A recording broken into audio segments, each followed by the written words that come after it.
नमो तस् भगवतो अरहतो सम्मा संबुद्धस्स। नमो तस् भगवतो अरहतो सम्मा संबुद्धस्स।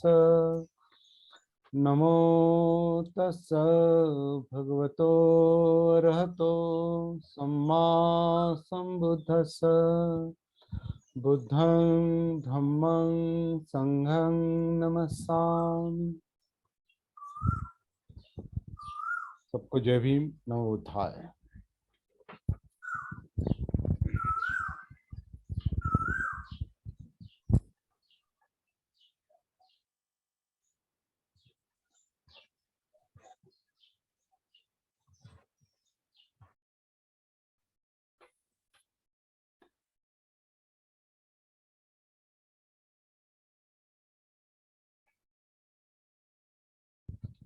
तो अपने आप से कनेक्ट हो गए क्या?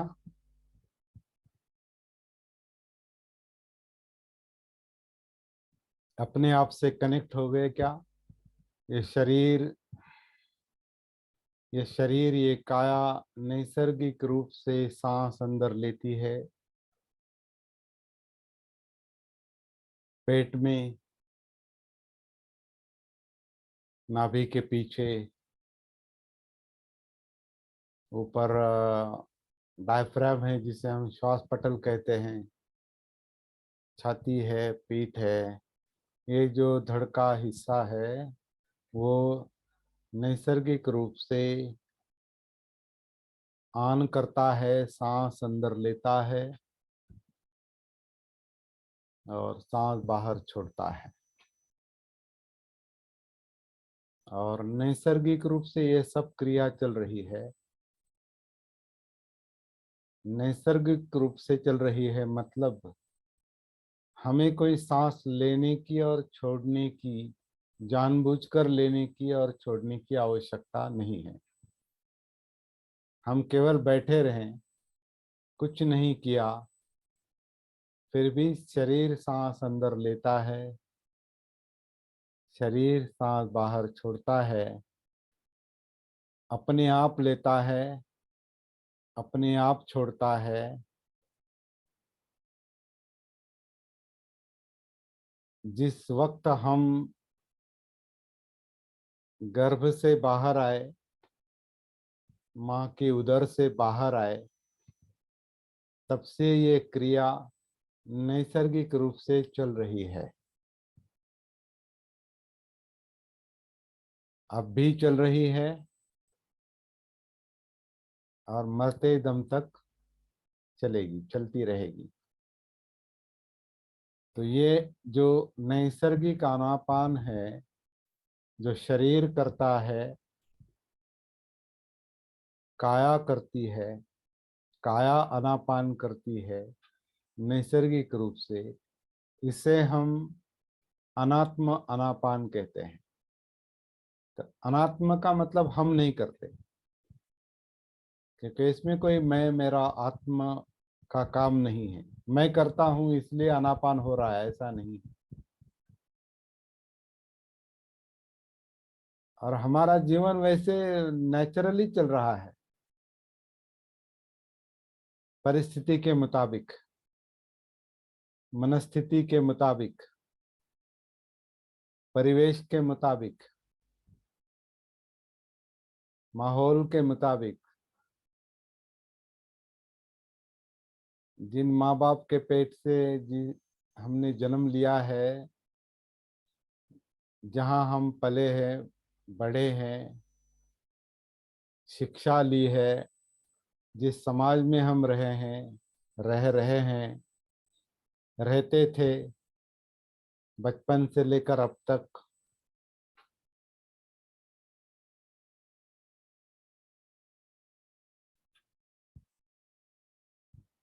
बचपन से लेकर अब तक हम जिस समाज में रहते आए हैं, जिस माहौल में रहते आए हैं, परिवेश में, उन सबका संस्कार हम पर है, वो सबके संस्कार हम पर है।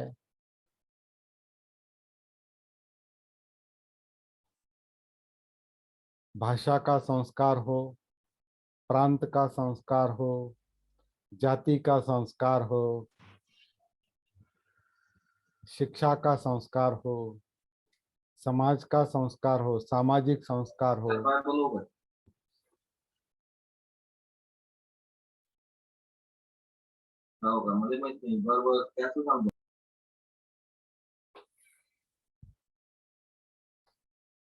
राजनैतिक संस्कार हो, राष्ट्रीय संस्कार हो,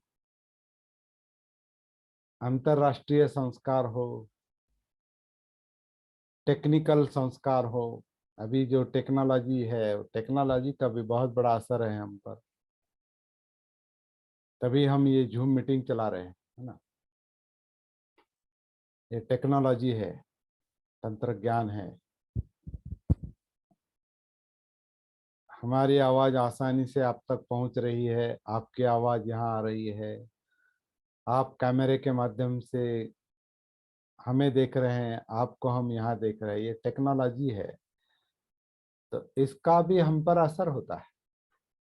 तो हमारा जीवन जो है वो इस परिस्थिति के मुताबिक चलता है।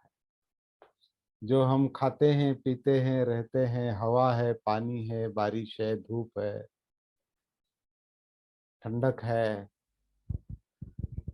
और जिस घर में हम बैठे हैं वो घर, हर हमारे इंद्रिय का हर विषय हम पर संस्कार डालता है, क्योंकि ये सब इंद्रियों के विषय है। क्योंकि हम देखते हैं, सुनते हैं, सूंघते हैं, चखते हैं, स्पर्श होता है, उसके मुताबिक मनोविज्ञान काम करता है, विचार प्रक्रिया काम करती है। विचार प्रक्रिया को बाहर से जैसे इंद्रिया गतिमान करती है विचार प्रक्रिया को, अंदर का चित्त जो है वो चाहिए नहीं चाहिए, ये चाहिए वो नहीं चाहिए, ऐसा चाहिए वैसा नहीं चाहिए, ये जो इच्छाएं तृष्णाएं जो है उसके मुताबिक वो मनोविज्ञान विचार प्रक्रिया बनती है, बिगड़ती है। मतलब मनोवस्था बिगाड़ देती है, चित्त मनोवस्था बिगाड़ देता है।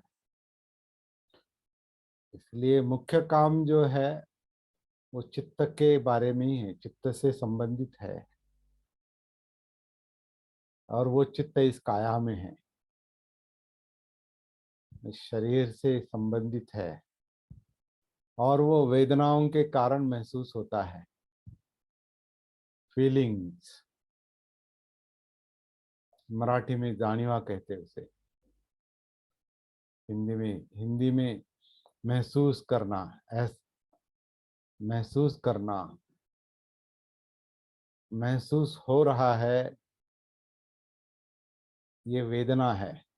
विद यानी जानना, महसूस करना, वेदना। तो वेदनाओं के कारण ही सब जिंदापन महसूस होता है। जो जो हो रहा है, घट रहा है, जो जो महसूस हो रहा है, वो महसूस करने का काम, महसूस करने की चित्त मन की एक क्रिया प्रक्रिया, यानी वेदना। तो वो एक सुखद हो सकती है, दुखद हो सकती है। सुखद है या दुखद है, या दोनों अगर ठीक से महसूस नहीं हो रही है, फिर भी कुछ ना कुछ वेदना है जो ठीक से महसूस नहीं हो रही है, तो उसे असुख अदुख वेदना कहा है। मतलब न्यूट्रल न्यूट्रल वेदना, कुछ ना कुछ है, लेकिन न सुखद है न दुखद है, लेकिन कुछ ना कुछ है। और वो चित्त के मुताबिक निर्माण होती है। चित्त को जो अच्छा लगता है वो अगर मिलता है तो सुख मिलता है, सुख होता है। चित्त के मुताबिक नहीं होता है, इच्छा के मुताबिक नहीं होता है, लोभ या राग के मुताबिक नहीं होता है, तो दुख होता है। चित्त में जो द्वेष है, द्वेष के मुताबिक नहीं चाहिए, जो अनचाहा है वो अगर हो जाता है तो दुख होता है। जो अनचाहा है उसके मुताबिक अगर होता है तो थोड़ा अच्छा लगता है कि चलो ये मैं नहीं चाहता था और अच्छा हुआ, नहीं हुआ वो। तो चित्त का जो राग और द्वेष है, लोभ और द्वेष है, दोनों सुख दुख निर्माण करते हैं। इसलिए चित्त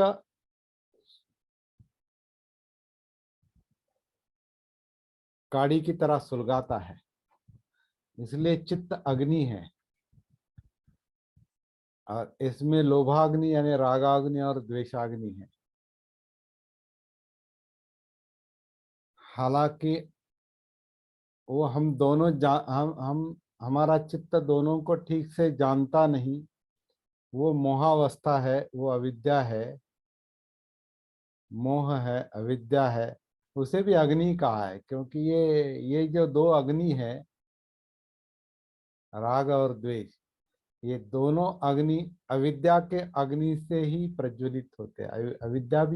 अविद्या में ये दोनों अग्नि प्रज्वलित रहते हैं, इसलिए मोहाग्नि भी कहा है। मतलब अविद्या, अंधेरा, जानते नहीं, मोह, जानते नहीं कि इसमें ये राग है, ये द्वेष है, ये चाहत है, ये ऐसा चाहिए, वो वैसा चाहिए, ऐसा नहीं चाहिए, वैसा नहीं चाहिए।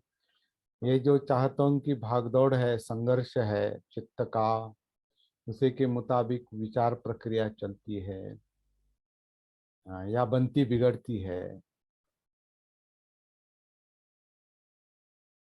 इसका हमें भान नहीं। ये हम क्लियरली महसूस नहीं करते, स्पष्ट रूप से महसूस नहीं करते, क्योंकि चित्त मन अजागृत है, सती में नहीं है। इसलिए सती साधना, इसलिए आनापान सती, जो शरीर सांस अंदर लेता है, शरीर छोड़ता है, इसके आधार से कायानुसति में उतरना है, काया को महसूस करना है। काया को महसूस करने के लिए, कायानुसति के लिए ही आनापान सती है। ये अच्छी तरह से समझ लेंगे, क्योंकि आनापान सांस काया का ही एक काम है। इसलिए छाती पीठ और पेट, ये जो धड़ का हिस्सा है वो आकुंचन प्रसरण करता है, अभी कर रहा है। और वो जो अभी कर रहा है, अभी जो हो रहा है, अभी इस वक्त इस क्षण में जो हो रहा है, वही सती का विषय है। आगे पीछे का नहीं। जो हो गया है वो सती का विषय नहीं, जो होने वाला है वो सती का विषय नहीं। सती का विषय वर्तमान है। तो वर्तमान सांस हो, वर्तमान काया हो, वर्तमान वेदना हो, वर्तमान चित्त हो, वर्तमान विचार हो, वर्तमान का देखना हो, वर्तमान का सुनना हो, सूंघना हो, चखना हो, स्पर्श हो, वर्तमान जीवन, जिंदापन जो अभी चल रहा है, जीवन गति, इस गति की, जीवन गति की सती रखनी है।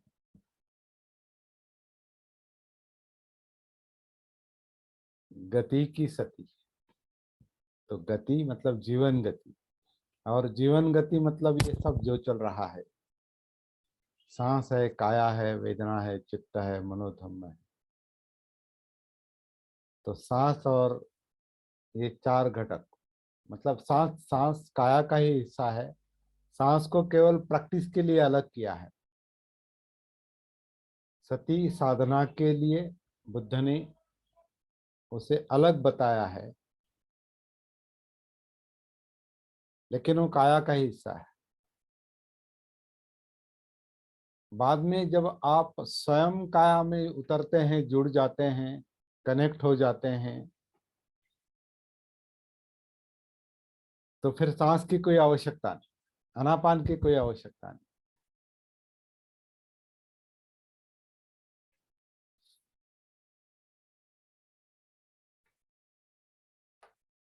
वो उदाहरण वो बार बार बहुत उपयुक्त है, और बार बार हमने अपने आप को वो याद दिलाना चाहिए कि अब आपको अगर कहीं जाना है, समझो मुझे यहाँ से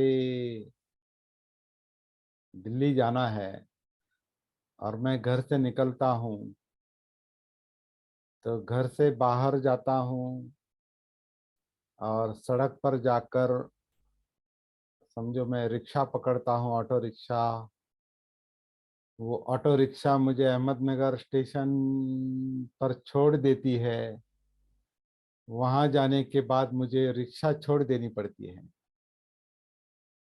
और अहमदनगर स्टेशन में जाना पड़ता है। वहां से मैं दिल्ली की जब ट्रेन आएगी तब वो पकड़ूंगा। तब तक मैं स्टेशन पर बैठा रहूंगा। गाड़ी आने के बाद गाड़ी में बैठूंगा, तो वो स्टेशन मुझे जहां मैं बैठा था वो छोड़ना पड़ता है। फिर गाड़ी में बैठते हैं और गाड़ी चलती है, जीवन की गाड़ी। वो गाड़ी चलती है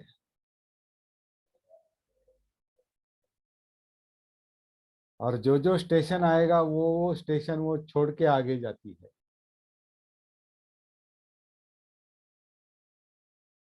तो मनमाड़ छोड़ेगी,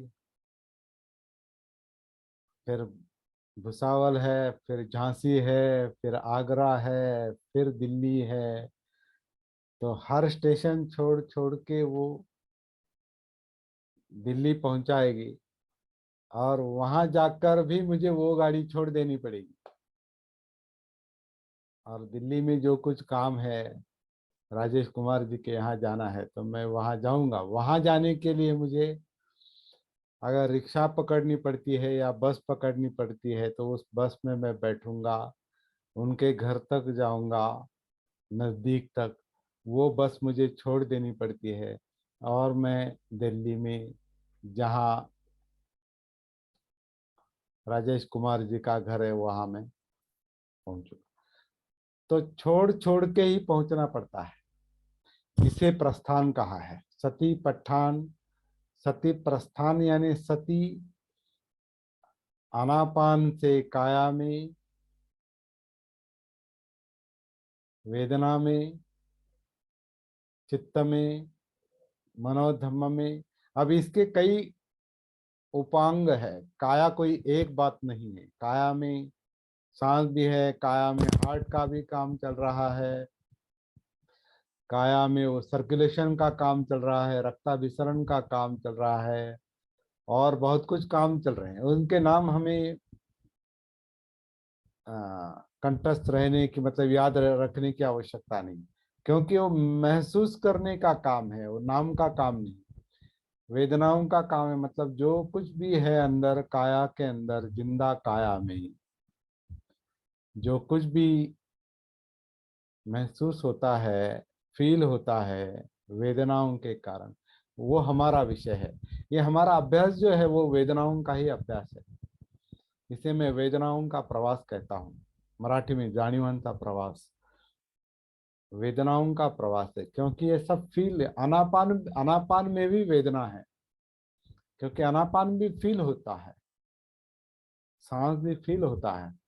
तो इस वक्त अगर मैं बात कर रहा हूँ और अपान हो रहा है, तो ये बात करना मतलब ये शब्द, ये ध्वनि और अपान और काया की हलचल, मेरे हाथ की हलचल, मेरे बात करने की हलचल, ये सब मेरे लिए सती के विषय है। लेकिन ये सती अलग अलग नहीं रखते हैं। एक बार काया के साथ जुड़ गए अंदर से कि वो सब जिस वक्त जो हो रहा है वो महसूस होता है। गाड़ी चल रही है, ये जीवन गति है। ये गाड़ी स्थिति नहीं है। इसलिए ध्यान जो होता है, चलता है, वो स्थिति पर होता है, और सती जो है वो गति, गति में होती है। जागृति जो है वो गति में चलती है। जैसे ड्राइविंग करते वक्त हम गाड़ी के गति पर हमारा ये रहता है, एक रूप होते हैं। तभी गाड़ी चला सकते हैं। नहीं तो सामने गड्ढा गड्ढा आया और उसी को देखते देखते फिर आगे हम ठोक देंगे किसी को, क्योंकि गड्ढा आ गया और आप गड्ढे को देख के इधर देखेंगे तो आगे ठोक देंगे। गड्ढे को छोड़ देना पड़ता है। महसूस होगा, छोड़ दो, चलो बाईपास करो उसको, उसे छोड़ दो और आगे चलो। इस तरह का चलता है, जीवन भी इस तरह का है। जीवन में बहुत कुछ आता है, बाधाएं आती है, प्रॉब्लम आते हैं, समस्याएं आती है, और जीवन में बाधा डालते हैं, हमारे शांति में बाधा डालते हैं, एकाग्रता में बाधा डालते हैं, विचलित करते हैं। तो उन्हें उन्हें समझ लेने की और उन्हें बाईपास करके जीवन आगे कैसा जाए, जब तक जाना है तब तक, ये सीख लेने का काम है। ये सती साधना हमें सिखाती है, ये जागृति हमें सिखाती है। तो अपने आप से कनेक्टेड रहना है, निरंतर कनेक्टेड रहना है, मतलब सती संप्रजन्य में रहना है। बुद्ध का अंतिम जो उपदेश है, आज नया शब्द आपको ये मिल रहा है और बहुत इंपॉर्टेंट शब्द है, सती। सती तो हम बहुत लोग अभी जान गए हैं, बहुत सारे सभी लोग मेरे ख्याल से जान गए हैं। कोई नया नाम मुझे इसमें दिखाई दे रहा है, मोटो प्लस, किसका है ये? आप नए हैं या पुराने हैं मैं जानता नहीं, जिनका भी मोबाइल है वो। लेकिन आप सभी लोग सती जानते हैं, अभी जागृति जानते हैं। लेकिन सती संप्रजन्य मतलब इस क्षण में, प्रजन्य मतलब जो निर्माण हो रहा है, इस क्षण में जो निर्माण हो रहा है उसकी सती, तो सती संप्रजन्य। तो सती संप्रजन्य वर्तमान में, वर्तमान की सती है, क्योंकि वर्तमान कोई स्थिर बात नहीं है, वर्तमान भी गति है। पूरा जीवन गति है, इस गति में अनेक उपगतियां हैं, अनेक गतिविधियां चल रही है, इसलिए गतियां हैं उसमें।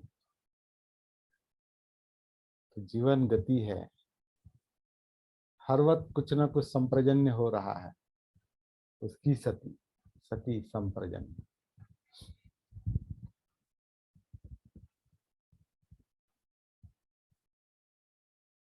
दूसरा एक शब्द है, शब्द आपको, शब्द याद रखना इंपॉर्टेंट बात नहीं है, शब्द क्या बता रहे हैं ये समझ लेने के लिए शब्द है। सती, सती शब्द के लिए सती नहीं है। सती क्या बता रही है? सती जागृति बता रही है। लेकिन तो जागृति मतलब क्या दूसरा शब्द है क्या केवल? नहीं, वो जागृति एक जिंदापन का एहसास है, जिंदापन को महसूस करने की बात है। तो सती शब्द में सती नहीं है, सती एक कार्य है। जैसे हम, सती एक एक्टिविटी है, एक कार्य कर रहे हैं, सांस अंदर आ रही है, बाहर जा रही है, शरीर अंदर लेता है, शरीर छोड़ता है। तो सती स्थिर बात नहीं है, सती चलते हुए सांस को जैसे देखने की बात है, महसूस करने की बात है। सांस के प्रति जागृति या सांस में जागृति, अनापान सती। काया में जागृति, हाँ वो सुत्त में आया है ना, हमने एक दो बार पढ़ा भी था वो। काया में दूसरी काया देखनी है, इसका मतलब क्या है? काया में जो दूसरी एक्टिविटी चल रही है, गतिविधियां चल रही है, वो सांस की हो, हार्ट की हो, रक्ताभिसरण की हो, जो भी महसूस होता है वो यथाभूत ज्ञान दर्शन, मतलब इस क्षण में जो जैसा हो रहा है वो सती का विषय है, जागृति का विषय है। इस क्षण में जो हो रहा है वो, लेकिन ये महसूस करना इतनी आसान बात नहीं, ये हम जानते हैं, सब जानते हैं। क्यों आसान बात नहीं? क्योंकि चित्त को, मन को, इस जिंदापन को सती का अभ्यास नहीं, अभ्यास यानी प्रैक्टिस। मराठी अभ्यास शब्द का अर्थ अलग है और हिंदी अभ्यास शब्द का अर्थ अलग है, ये समझ लेंगे। जब हम हिंदी में बात करते हैं तो अभ्यास का मतलब प्रैक्टिस, जिसे हम सराव कहते हैं। और मराठी अभ्यास मतलब पढ़ना। ये मराठी वाले समझ लेंगे, अभ्यास का मतलब प्रैक्टिस, और वो एक्शन है। क्या एक्शन है? सती एक्शन है। सती का अभ्यास मतलब क्या? आन और अपान जो हो रहा है, उस क्रिया का, क्रिया को महसूस करने का अभ्यास है। अनापान सती मतलब जब शरीर सांस अंदर लेता है, छोड़ता है, ये क्रिया चल रही है। और जिस वक्त जो चल रहा है, उस वक्त वो वहां सती संप्रजन्य के साथ देखना है, महसूस करना है। ये यथाभूत ज्ञान दर्शन है, सती संप्रजन्य है। तो ये अभी वर्तमान का काम है, सती वर्तमान क्रिया है।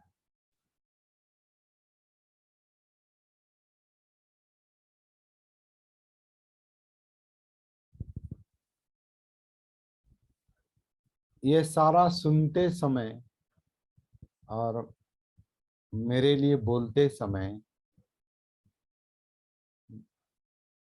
हमारे बोलते समय और आपके सुनते समय, आपकी अपने आप से जो कनेक्टिविटी है वो डिस्कनेक्ट नहीं होनी चाहिए। तो अपने आप का भान, अपने आप की सती रखते रखते सुनना है या देखना है, जो भी। तो अपने आप से जो कनेक्टिविटी है, जीवन के साथ जो सती से जुड़ाव है, वो कभी भी डिस्कनेक्ट नहीं होना चाहिए। वो सती संप्रजन्य है। सती हमेशा जिंदा रहनी चाहिए। जीवन जैसे जिंदा है इसलिए चल रहा है, उसके साथ सती भी जिंदा रहनी चाहिए। और जैसे वो गाथा कहती है, अपमादो अमत पदंग पमादो मच्चुनो पदंग। तो अपमाद यानी सती है, जागृति है। तो जागृति ही जिंदापन है। और जो जागृत नहीं वो मृतवत है, ऐसा कहा है। वो मरे हुए के समान है जो जागृत नहीं, सती में नहीं। तो अपने आप को अगर जिंदा महसूस करना है तो सती का अभ्यास होना चाहिए, वरना मृतवत अवस्था है। और मृतवत अवस्था में मतलब अजागृत अवस्था में कुछ भी होता है, कैसे भी बोला जाता है, कैसे भी कृति की जाती है, कैसे भी विचार चलता है, कुछ भी चित्त में आता है, कुछ भी शब्दों में आता है। तो काया वाचा और मन तीनों जागृति ना होने के कारण, सती ना होने के कारण बिगड़ सकते हैं। और उसमें कोई कुछ एक वाक्यता नहीं रहती, एकतानता नहीं रहती। जब जागृति नहीं है तो विचार एक चलते हैं, बात दूसरी चलती है और काम तीसरा करते हैं। तो इन सब में जो एकतानता है, एक रूपता है, वो समाधि है। इसलिए सती के बाद समाधि आती है। अष्टांग मार्ग में सती के बाद समाधि आती है, क्योंकि सती ही समाधि लाती है। क्योंकि सती सारा बिखराव कम करते करते काया वाचा और मन एक रूप कर देती है।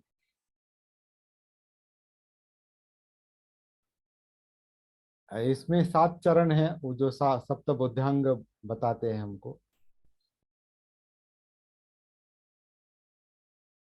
लेकिन बेसिक जो बात है, मूल बात जो है, मूल अभ्यास जो है वो सती का है। तो सती जागृति है, और बुद्ध को भी हम जागृत कहते हैं, संपूर्ण जागृत कहते हैं।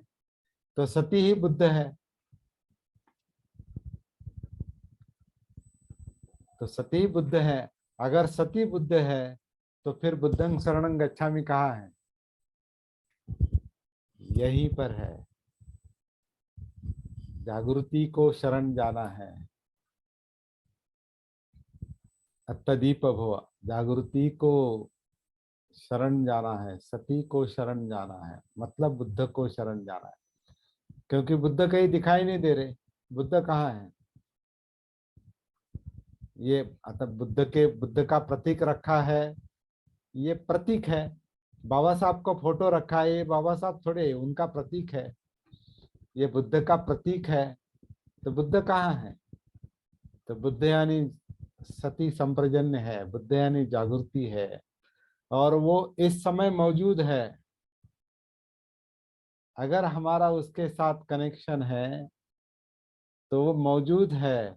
अगर कनेक्शन नहीं है तो मौजूद नहीं है।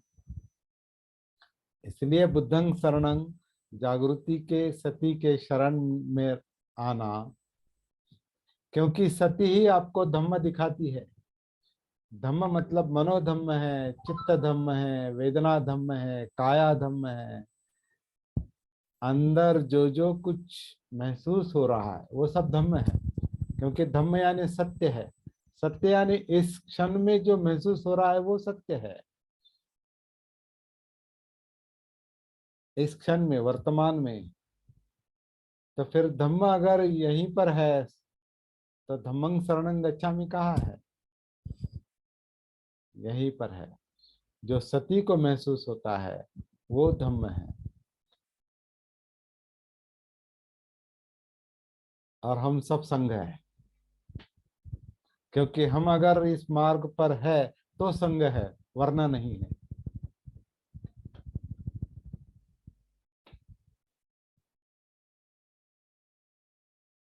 और संघ का मतलब केवल इकट्ठा आना, इकट्ठा रहना, और ग्रुप नहीं है। संघ यानी ग्रुप की तरह नहीं है। संघ जागृत लोगों का समूह है, जो सती में है, सती साधना करते, जागृत होने की साधना करते, मतलब जो अपने आप को पहचानते हैं, जानते हैं, अपने आप पर काम करते हैं, जागृति को विकसित करने की कोशिश करते हैं, प्रयास करते हैं, साधना करते हैं। वो सब एक ही काम कर रहे हैं। सब लोग अपना अपनी अपनी सांस देख रहे हैं। सब लोग अपना अपना अपनी अपनी काया देख रहे हैं। सब लोग यहाँ पर अपने आप को महसूस कर रहे हैं। तो सब लोग एक ही काम कर रहे हैं, भले वो अलग अलग तरीके का हो, क्योंकि हर एक का जीवन अलग है। हर एक के संस्कार अलग है। सब सब जीवन अलग है। उसका स्वरूप एक जैसा है, लेकिन संस्कार अलग अलग है। तो हर कोई अपना अपना देखता है, और वही देखना पड़ेगा पहले। हम दूसरे की जिम्मेदारी नहीं ले रहे, हम अपनी जिम्मेदारी ले रहे। अपने धम्म को शरण आ रहे, भले वो व्यक्तिगत नहीं, वो भी सभ्य धम्मा अनंतता, मतलब धम्म कोई व्यक्तिगत बात नहीं है। धम्म को नहीं, मैं ये जीवन मैंने निर्माण नहीं किया, हमने अपने आप को जन्म नहीं दिया है। जन्म हुआ है, हमने लिया नहीं। हमने वो काम नहीं किया, वो हो गया है। It happened. इसलिए इसके साथ जो धम्म चल रहे हैं, एक्टिविटीज चल रही है अंदर, वो अनात्म है। इसलिए सभ्य धम्मा अनत्ता कहा है। सभी धम्म जो है वो अनंत अनात्म है। मैं मेरे के कारण नहीं है। वो निसर्ग है, वो प्रकृति है। जन्म प्राकृतिक है, जीवन प्राकृतिक है, मृत्यु भी प्राकृतिक होगा। तो इसके साथ जब मैं मेरे की सत्ता दृष्टि जुड़ती है, मैं और मेरे कारण, और मैं हूँ इसलिए, मैं नहीं होता तो नहीं होता, हो जाता। तो मैं जो है आभास है। मैं का उपादान जो है, मैं की पकड़ जो है, वो आभास है। और वो आभास अविद्या के कारण है, अज्ञान के कारण है। और अज्ञान जो है वो जागृति सती ना होने के कारण।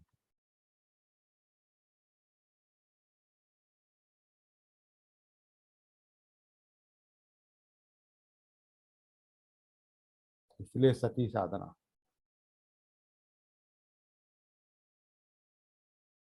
तो बुद्धं शरणं गच्छामि यहीं पर है, धम्मं शरणं गच्छामि यहीं पर है, संघं शरणं गच्छामि यहीं पर है।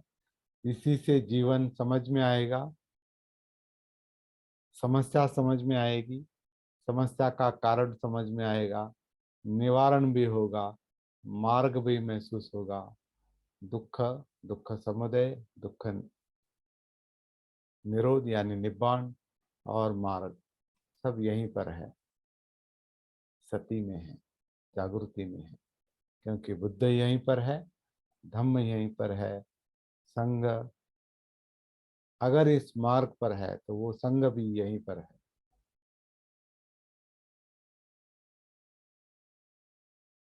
ये सती है। ये अब इस वक्त जो महसूस हो रहा है जीवन, ये सती है।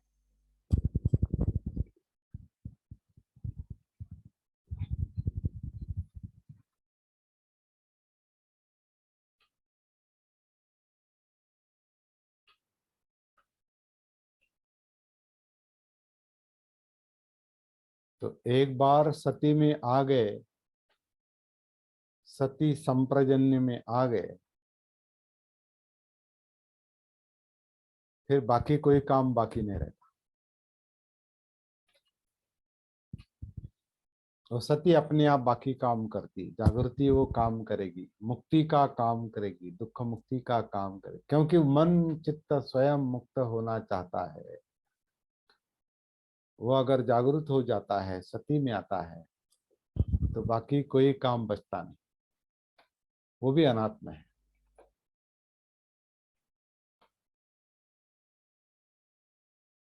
इसलिए ये कोई इच्छा शक्ति के बल पर चलने वाला काम नहीं है। इच्छा शक्ति का भी भान होना चाहिए, सती होनी चाहिए कि जो इच्छा मन में हो रही है वो मुझे कहाँ ले जाएगी। तो उसकी अगर सती है, जागृति है, तो वो भी अगर गलत है तो वो उसमें रूपांतर हो जाता है, अकुशल है, इच्छा अच्छी नहीं है, तो वो सती के कारण उसका रूपांतर हो जाता है। और दुख का रूपांतर सुख में हो जाता है। दुख का रूपांतर सुख में नहीं होता, दुख मुक्ति में होता है। और दुख मुक्ति का सुख जो है निब्बाण, वही परम सुख है। निब्बाणं परमं सुखं। कितना सरल है। और सब यहीं पर है। तो कहीं भागदौड़ करनी नहीं है, यहीं पर आना है, सती संप्रजन्य में आना है, अपने आप से जुड़ जाना है, काम करना है। एक बार इस जीवन के प्रवाह में उतर गए, मतलब श्रोतापन्न हो गए, बाकी कुछ काम बचता नहीं जा रहा। वो स्वयं चलता है काम। क्योंकि कार्य कारण भाव के मुताबिक अगर अविद्या के कारण दुख है तो विद्या के कारण दुख मुक्ति है। और इस अविद्या का विद्या में रूपांतर जो होता है वो जागृति के सती के कारण होता है। तो बहुत सरल समीकरण है। सती के प्रकाश में अविद्या का जैसे आकुंचन होता है और विद्या का विद्या प्रकाशित होती है। अंधेरा खत्म हो गया, फिर सारा काम उजाले में चलता है। तो प्रकाश में, अंधेरे से प्रकाश में आना है, दैट्स ऑल।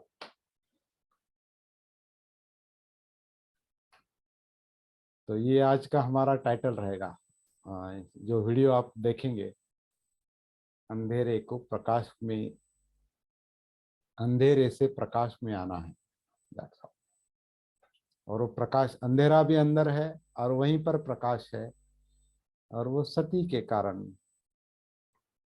अंधेरा उजाले में, प्रकाश में परिवर्तित होगा। तो यहाँ रुकते हैं। और ध्यान में जो जी हाँ, सती और ध्यान में, सती में जो अपन को सही रूप से ट्यूनिंग करने के लिए उसी के वो अधिष्ठान की जरूरत पर, अधिष्ठान के माध्यम से ही अपन जो है सही दिशा में ध्यान के माध्यम से सती के वो मतलब सही उद्देश्य की प्राप्ति हेतु वो कनेक्ट, अपने को कनेक्ट करना ही। जो आज आपने एक नया शब्द दिया, संप्रजन। नया नहीं, 2500। जी जी नहीं हाँ जी, लेकिन हमें अभी जो है हमारे अभी संज्ञान में ये हमके लिए आया। हमारे लिए नया है। ये तो अच्छा, ओके। ये आपके माध्यम से ये सारी चीजें वो इतना सहज रूप से हम लोगों को समझ में आ जाती हैं। ये बहुत, और ये हमें बहुत अच्छा लगा सर कि जो सती है, और यदि हम एक लाइन में यदि बोले तो Sati is a complete phenomena of self life. It comes through feeling knowing और ourselves। सती और रियलाइजेशन बाय विपस्सना। तो ये जो सर एक्चुअली में वो अभी हम रिसेंटली विपस्सना करके आए ना, धम्म कल्याण में कानपुर में 10 दिन का। तो आपका सारा का सारा इतना सहज रूप से उतर रहा है, और बिल्कुल ऐसा कि कितना सरल और सहज भगवान ने इतना सहज और सरल जो तकनीकी दी है, विपस्सना दी है, ध्यान के मानव जीवन के कल्याण हो हेतु। और ये भी हम लोगों का सौभाग्य है कि आप जैसे कल्याण मित्र के संपर्क में हम आए, हम लोगों का कल्याण हो रहा है। ये बहुत बहुत इसके लिए साधुवाद, बहुत बहुत बहुत बहुत साधुवाद। धन्यवाद सर। अभी ऐसा है सर, बुद्ध के बाद बुद्ध ने किस तरह की शिक्षा दी, क्या बताया, कैसे बताया, ये बताना बहुत मुश्किल है। क्योंकि बुद्ध के बाद बुद्ध के शब्द दूसरे लोगों ने अपने तरीके से बताए। इसलिए बुद्ध की शिक्षा, मतलब धम्म, जो जागृति को उनको महसूस हुआ, वो दुनिया में अलग अलग तरीके से रखा जाता है। हाँ, कभी कोई अभी सती साधना, अभी जैसे ये अभी एक अलग शब्द रूढ़ हो रहा है हमारे इस माध्यम से। कुछ लोगों ने ध्यान शब्द रूढ़ किए हैं। ध्यान साधना, उसमें हजारों प्रकार है। कुछ लोगों ने विपस्सना शब्द रूढ़ किया है, उसके सैकड़ों प्रकार है। विपस्सना एक नहीं, अनेक तरह से बताई जाती है। तो ये अलग अलग तरीके से क्यों बताई जाती है? क्योंकि हरेक की अपनी अपनी समझदारी है। इसलिए इधर के शब्द वहां दिखाई नहीं देते, उधर के शब्द यहाँ दिखाई नहीं देते। लेकिन इन सब के बावजूद मुझे ऐसा कहना है कि अपने जीवन की समस्या कैसे सुलझ जाएगी, इस पर सारा फोकस होना चाहिए। क्योंकि हमारी समस्या के कारण ये सब हम ढूंढ रहे हैं, कर रहे हैं, दूसरा कोई कारण नहीं है ना। मतलब भूख है इसलिए रोटी ढूंढ रहे हैं या खाना ढूंढ रहे हैं। अब खाना जहां से भी मिलता है कभी कभी कोई ऑप्शन ज्यादा नहीं रहता तो जो भी मिलता है वो खा लेते हैं।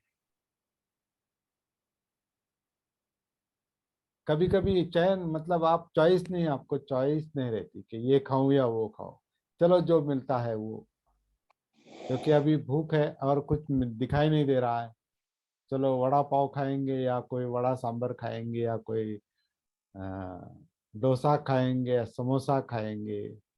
अगर अच्छा खाना मिलता है तो खाना खाएंगे। हाँ, फिर ये जीवन का सफर ऐसा ही है, जो कुछ जहाँ जो मिलता है वो चल ये करना पड़ता है।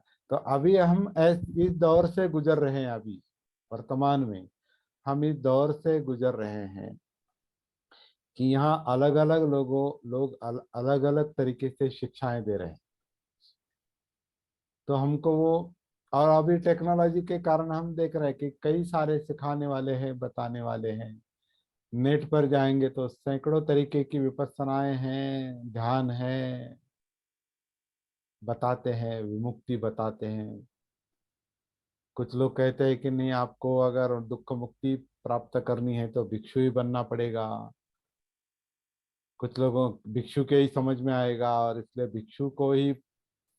भिक्षु की पूजा करो, भिक्षु के शरण जाओ, भिक्षु, तो वो परंपरा को फॉलो करते हैं। कुछ लोग कहते हैं कि नहीं नहीं, विपස්සना जो बताई है गुरुजी ने वही करो। कुछ लोग कहते नहीं नहीं, ओशो का बहुत अच्छा है। कुछ लोग कहेंगे टीबी मिर्जी का बहुत अच्छा है, त्रैलोक्य त्रिरत्न वो। और कुछ लोग थाई मेडिटेशन ही सबसे अच्छा है, कोई कहेगा बर्मीज सबसे अच्छा है, श्रीलंकन वाले कहेंगे यही हमारा मूल है, जापानीज कहेंगे यही जैन हमारा मूल ध्यान है, चाइनीज कहेंगे यही हमारा जो वज्रयान तंत्रयान जो है, तिबेटन वाले कहेंगे नहीं हमारा यही लामा परंपरा फाइनल है, इसी में ही मुक्ति मिलने वाली है। तो हर कोई, ये सारी बातें जो है ये सांस्कृतिक बातें हैं, कल्चरल बातें हैं। और वो परिस्थिति सापेक्ष, काल सापेक्ष, देश सापेक्ष, गुरु सापेक्ष, किताब सापेक्ष, ग्रंथ सापेक्ष। हमारी सांस, हमारी काया किसी के भी सापेक्ष नहीं है। हमारा जीवन जो है, जो भले वो परिस्थिति के मुताबिक वो चल रहा है, तो परिस्थिति को शरण नहीं जाना चाहिए किसी भी। शरण जाना है वो जागृति के शरण जाना है, सती के शरण जाना है। और सती कोई किसी को सिखा नहीं सकता, ये ढूंढनी पड़ती है, अपने आप को ढूंढना पड़ता है। मुझे दूसरा कोई अपने आप को मुझे नहीं दिखा सकता कि ये आप है, ये मुझे ही ढूंढना पड़ेगा कि ये हम है, मैं। तो ये समझ लेना चाहिए। हम अभी बुद्ध का काम क्या है, अत्तदीप भव, मतलब कोई किसी के कोई भी टेक्निक, और ये जो है वो तात्काल, जैसे स्टेशन है वो स्टेशन, वही है, ट्रेन है, जैसे गाड़ी का सफर है। तो कोई गाड़ी मिल जाती है तो उस गाड़ी में हम बैठ जाते हैं, और लेकिन गाड़ी को पकड़ के नहीं रखते। जो गाड़ी को पकड़ के रखेगा वो कभी भी नीचे नहीं उतरेगा और कहीं नहीं पहुंचेगा।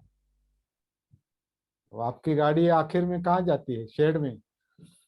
हाँ, तो वहां जाके तो जो गाड़ी में बैठा रहेगा वो शेड में जाएगा, और कार जब से। शेड से बाहर आएगा फिर उसी गाड़ी से आएगा, और उसी गाड़ी में आना जाना। तो कहाँ कहाँ जाना है आप हमको,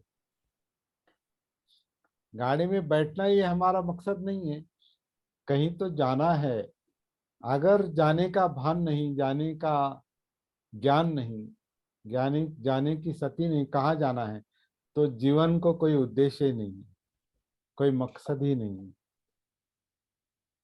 ये ध्यान है, ध्यान पकड़ के रखता है, इसलिए ध्यान धारणा है। धारणा यानी पकड़ है, पकड़ से छुटकारा, छुटकारा नहीं। जहाँ विमुक्ति है वहां पकड़ छूटनी चाहिए। तो मन ध्यान करता है कभी जो देखता है उसका ध्यान, सुनता है उसका ध्यान, सूंघता है उसका ध्यान, चखता है उसका ध्यान, स्पर्श का ध्यान, पढ़ता है उसका ध्यान, मूर्ति का ध्यान, प्रतिमा का ध्यान, गुरु का ध्यान, शब्दों का ध्यान, सब ध्यान है। तो इस ध्यानों में ही मन भटकता है। तो अंतोगत्वा सर, एट लास्ट जो है हम लोगों का उद्देश्य या जो आचार्यों का उद्देश्य या धर्म गुरुओं का उद्देश्य ये होना चाहिए कि धम्म धम्म को इतना सरल बनाए, या इतना धम्म तो सरल ही है, लेकिन लोगों ने उसको इतना, किसी ने क्लिष्ट बना दिया उसको, किसी ने इतना कठिन बना दिया कि मेरे को ऐसा प्रतीत होता है कि जैसे बोधि धम्म जी जो हुए तो उन्होंने अपने उसमें बोला था कि धम्म जो है 8 साल के बच्चे को भी समझ आ सकता है और 80 साल के बूढ़े को भी समझ नहीं आ सकता वो, क्योंकि इतना सरल है और इतना कठिन भी है कि वो इतने उसको भी, तो इतना सहज और सरल, तो वो आपके माध्यम से ये बिल्कुल दिल में उतरता है कि ये सरलता, ये सहज, और उसको लोगों ने कैसे कैसे कठिन बनाया है, जबकि वो बस धम्म की नियत कर ले, संकल्प कर ले, अधिष्ठान करे और वो चल उठता अपने से कनेक्ट। मतलब धम्म का जो आपने जो तरीका बता रहे खुद से कनेक्ट होने का, स्विच ऑन, तो जब स्विच ऑन, अपन को पता ही नहीं है कि स्विच ऑन, कि जब तक वो स्विच ऑन नहीं करेंगे सर्किट चालू नहीं होगा। और ये सब, ये इतनी सी बात के लिए तभी तो भगवान बुद्ध के पास कुछ लोग जाते ही श्रोतापन्न हो रहे, कुछ लोग अरहत को प्राप्त हो रहे, कुछ लोग स्विच ऑन। तो ऐसा प्रतीत होता है कि आप जो है डायरेक्ट जो है, यानी धम्म का कार्य यही है कि आदमी को आदमी से जोड़ देना, खुद को खुद से जोड़ देना। करेक्ट। तो बहुत अच्छा सर, बहुत अच्छा, आप बहुत अच्छा ये चल रहा है, और ये आपके माध्यम से बहुत बहुत बहुत साधुवाद सर, बहुत बहुत साधुवाद। सर यहाँ एक बात और समझ लेंगे कि हम किसी को दूषण नहीं देंगे, दूषण देने का काम नहीं है, क्योंकि हर कोई उनके जैसे समझ में आता है वही बता सकते हैं, और क्या बताएं। मुझे जो समझ में आ रहा है वही मैं बताऊंगा, इससे हटके कैसे बता सकता हूँ। तो कौन क्या बताता है ये इम्पोर्टेंट बात नहीं है। हमने सुना, क्योंकि ये प्रवाह, ये बस से गाड़ी है, ये गाड़ी मिल रही तो गाड़ी में बैठ गए, इतना सरल है वो। ये गाड़ी मिल गई तो इसमें बैठ गए, वो मिली तो इसमें। मैं कई कई गाड़ियों में बैठकर उतरा हूँ, लेकिन किसी गाड़ी का द्वेष नहीं करना है, ड्राइवर का द्वेष नहीं करना है, कोई यंत्रणा का द्वेष नहीं करना है। उस वक्त वो था इसलिए वो हमने, वो खाने की तरह है ना, अभी भूख लगी है तो चलते चलते जो मिलता है वो खाते हैं। सफर करना है, जो गाड़ी मिलती है, बस मिलती है, रिक्शा मिलती है, या ट्रेन मिलती है, या हवाई जहाज मिलता है, और मेरे जेब में कितना पैसा है उसके मुताबिक मैं वो करूँगा। तो वो साधन है, वो माध्यम है। माध्यम को हम दोष नहीं दे सकते, उनको जैसा मिला है वैसा वो पहुंचाने की कोशिश करते हैं। उसमें ऑनेस्टी भी है, वो कोई ये नहीं, मतलब जानबूझकर कोई कुछ नहीं करता, वो भी अनात्म है। जानबूझकर कोई कुछ नहीं करता, लेकिन मुख्य बात यह है कि मेरे जीवन का क्या करना है, इस जीवन का क्या करना है। इसने जन्म लिया है और अब जी रहे हैं और कल मरेगा, इसका क्या करना है। ये दुख भुगत रहा है, तनाव में है, टेंशन में है, इसका क्या करेंगे, ये हमारे सामने विषय है। कौन क्या सिखाता है और कमलवीर क्या बताता है ये इम्पोर्टेंट बात नहीं। आप अपने आप से जुड़कर अपने आप पर काम कर रहे हैं क्या, ये महत्वपूर्ण बात है। और ये अत्यधिक भव का मतलब है। बुद्ध ने जो बताया कि मैंने मेरे अनुभव आपको बता दिए, कुछ लोगों को जिनको वो समझ में आ गए, वो श्रोतापन्न, सकृतागामी, अनागामी, अरहत हो गए, तो उनको कहते हैं कि अभी चुप में एक शांत मत बैठो, चरत भिक्खवे चारिकं बहुजन हिताय बहुजन सुखाय। कोई भी दो भिक्षु एक दिशा से मत जाओ, एक दिशा में मत जाओ। जो जो दो अरहत है, अगर दोनों को दुख मुक्ति समझ में आ गई है तो दोनों का क्या काम है एक दिशा में? तो तुम इधर जाओ, तुम उधर जाओ। तो ये बैठे रहने का काम नहीं है, एक बार समझ में आया तो लेकिन पहला अपना काम होना चाहिए, पहले वो समझ में आना चाहिए, करना चाहिए। और दूषण, कोई द्वेष, राग और द्वेष का अगर वो मन में आता है, राग और द्वेष, तो वो अपना प्रॉब्लम है, उसका उसका उसका असर हम पर होगा। तो कौन क्या सही बताता है और कौन क्या गलत बताता है, इसका परीक्षण करने की कोई आवश्यकता नहीं मुझे लगता है। मेरे जीवन का क्या करना है, मुझे धम्म अगर ठीक से समझ में आ रहा है और मैं अपने आप में अगर अप्लाई कर रहा हूँ और वो मुक्ति का अनुभव ले रहा हूँ, तो वो हमारे फायदे का है, दूसरों के फायदे का है। बुद्ध ने जैसे एक बात कही कि दूसरों की गौवें चराने वाला, दूसरे की गौवें चराने वाला क्या कहते हैं उसको, चरवाहा। हाँ, चरवाहा। दूसरे की गौवें चराने वाला चौराहा नहीं बनना है, मतलब दुसऱ्यांच्या गाया सांभाळणारा गुराखी नहीं रहा भाई। तो एक एक एक आपकी अपनी गाय है और वो दूध देती है, तो उतना पर्याप्त है, उसे ही संभालो ठीक से, तो ये गाय उसको है। संभालो, उसका हाँ दूध पान करो, सब है। और हाँ, ऐसे चरवाहा में सही पर बोल। वहां मत बनो, दूसरों की गाय मत संभालो, तो आ, उससे कोई लाभ नहीं होगा, क्योंकि वो आप गाय घुमाएंगे और उनके इसमें छोड़ देंगे, आप वहीं के वहीं रह गए, इससे क्या लाभ है? तो बहुत बहुत धन्यवाद घनश्याम दास जी, आपकी चर्चा बहुत अच्छी रहती है। अरे सर, हाँ, हाँ। बहुत बहुत साधुवाद सर। और राजेश सर बाद में आ गए हैं, उनका भी यहाँ पर स्वागत है, और शायद वो सर, जय भीम नव बुद्धाय, दिल्ली से है राजेश सर, आपका नाम लिया था आपसे, मुझे पता है।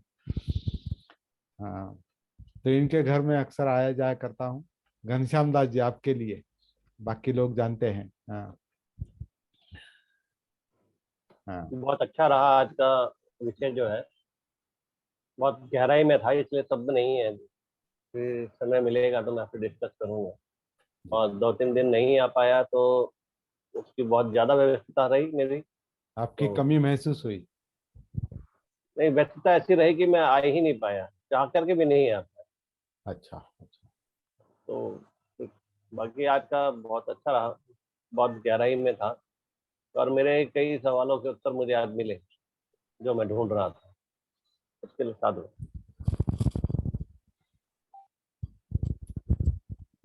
तो रुकेंगे यहाँ पर। सबको जय भीम, नमो बुद्धाय। मुझे मुझे पता है कुछ ना कुछ कहना है लोगों को, लेकिन अभी कह नहीं पा रहे, तो बात करेंगे बाद में।